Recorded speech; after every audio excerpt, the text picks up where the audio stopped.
Hey there, it's Kate. Sorry, I'm just getting some Valor on.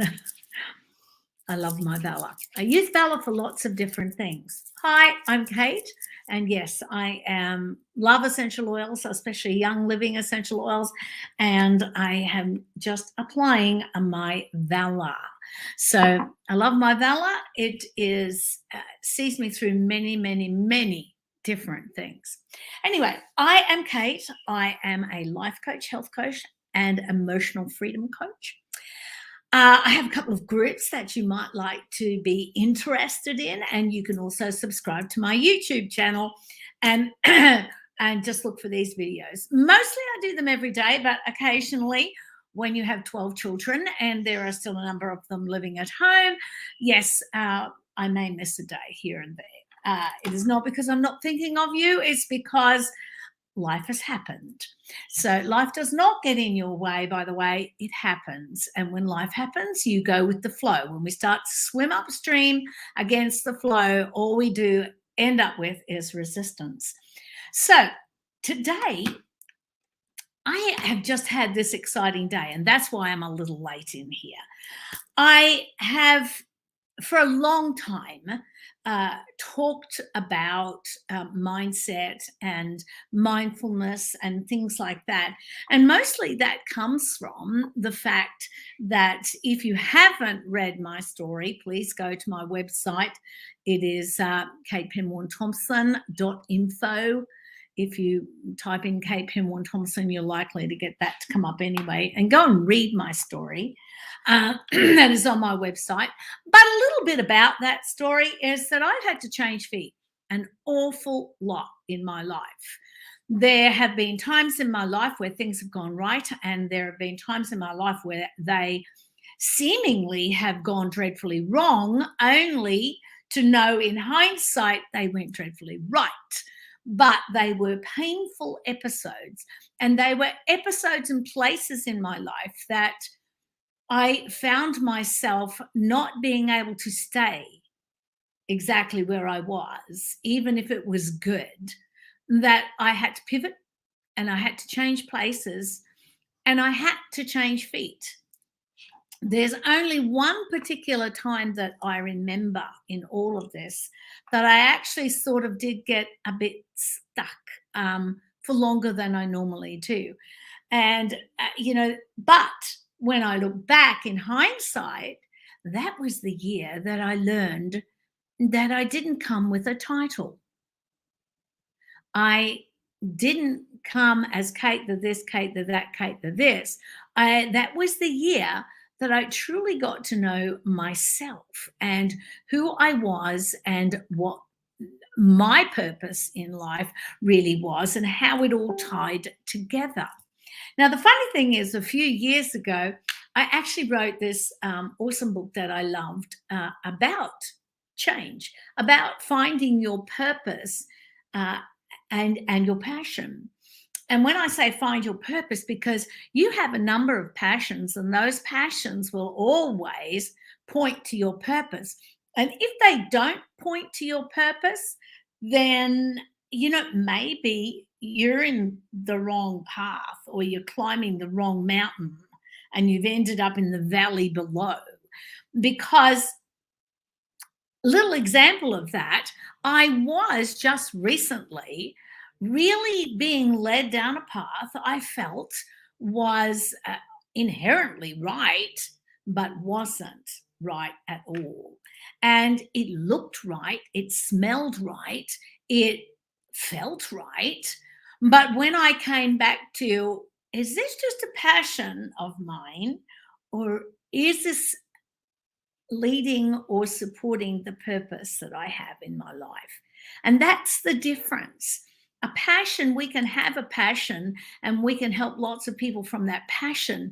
But if that passion is not supporting your real desire in life, your overall desire in life, then that's what it is. It's a passion. It doesn't go along. You don't need to spend a long time on that path. Not anyway with regards to your purpose in life. So if that sounds complicated, it is a bit, okay? Anyway, I've been doing some digging and some just redefining and being so thankful for the time that I've had to do this redefining. But I've been redefining and honing in on exactly, is my purpose still the same? Does my purpose still feel right to me? And the truth is, it does. It feels very right to me. And sometimes you can just get led astray and off that beaten track. Well, to actually, what I'm really thankful for today is that I'm in the process of doing some publishing. The last couple of years have been, not our ordinary years. And I find that I've got 3 books written and I have 3 journals. And this one book I'd forgotten entirely about. How do you forget about a 30,000 word book that you've written? That is really a wonderful read on finding your purpose, finding what your passions are and how they lead to your purpose, learning to go forward and not be stuck, immobilized like an old rusty car in a car yard, but that you, even if you're moving slowly, you're moving at a pace and you're not stuck in the sand. You're not stuck in the quicksand. You're not sinking. You're not failing. You're not going backwards. And I'm so thankful that I found this book, and I am going to be publishing it very, very shortly. In fact, I'm looking into trying to get it into both forms right now, which is an EPUB form, so that you can just download that on your Kindle or your iPad or whatever you want to do. And it is, and look out for it. It's going. I will be putting it out there. It is called Find Your Purpose and Find Your Passion. The next 30 years. Because when you do find your purpose is for life. Your purpose is for, if you're in midlife, it's for your next 30 years. If you're young, it's your next 30 years and beyond. But there's a song that I got that from, that I was inspired about, which is called Your Next 30 Years. And that's a question I have for you today. What are you doing? Not with the rest of your life, but your next 30 years. Are you going to spend the next 30 years doing something you don't want to do? Are you in a place where you just, watch the clock all day, or you are in your office doing nothing but feel like you've worked really, really hard all day, and at the end of the day, there's nothing to accomplish? Your next 30 years need to be where you're deliberately creating these, where you are intentional about these years. I am reminded recently, because, not to bring a Debbie Downer on anything, but, recently I have lost several friends my own age. And I go, hang about. I am not going to spin my wheels doing something I don't desire to do. Life is short. We recently lost a young lady that had just graduated from high school. Life is short. Life is meant to be lived to the fullest. Use yourself all the way up, so that when you slide in, you're worn out, but you are so fully satisfied and you have fulfilled the very purpose that you were meant to be on this earth for.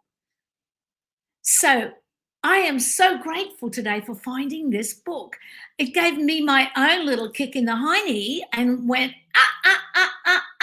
and enough to look back on the cover I originally had designed and went, yeah, I don't think so. And then creativity popped in, and I created my own new cover, which I like a whole heap better, because it talks and it shows, or should I say, it speaks to exactly what the book is about. It speaks to it. And I love that about it. So it's funny, because the couple of books I've got to publish at the moment, or, about to get out there on Amazon, are very different from each other. But they are still passions that have gone towards supporting my purpose.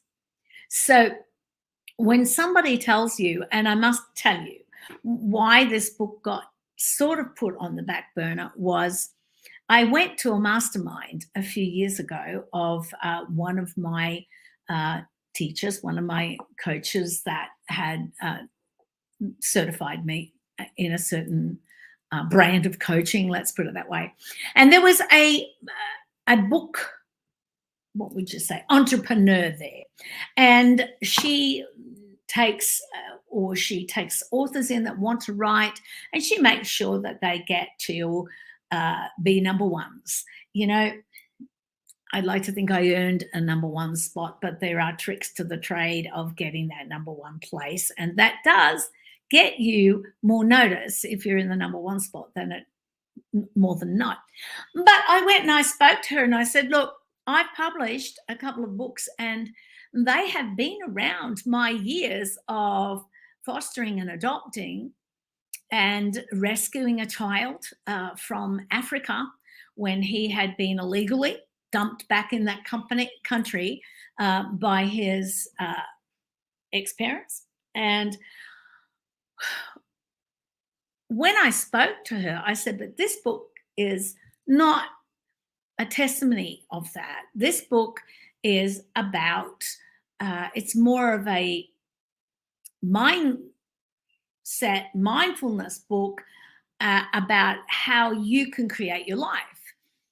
And she actually was so blunt with me that I literally was thrown back. And she said, no, you can't change genres. Once you've put that book out there, you've put that book out there. And I now understand that that was so wrong. It was such bad advice.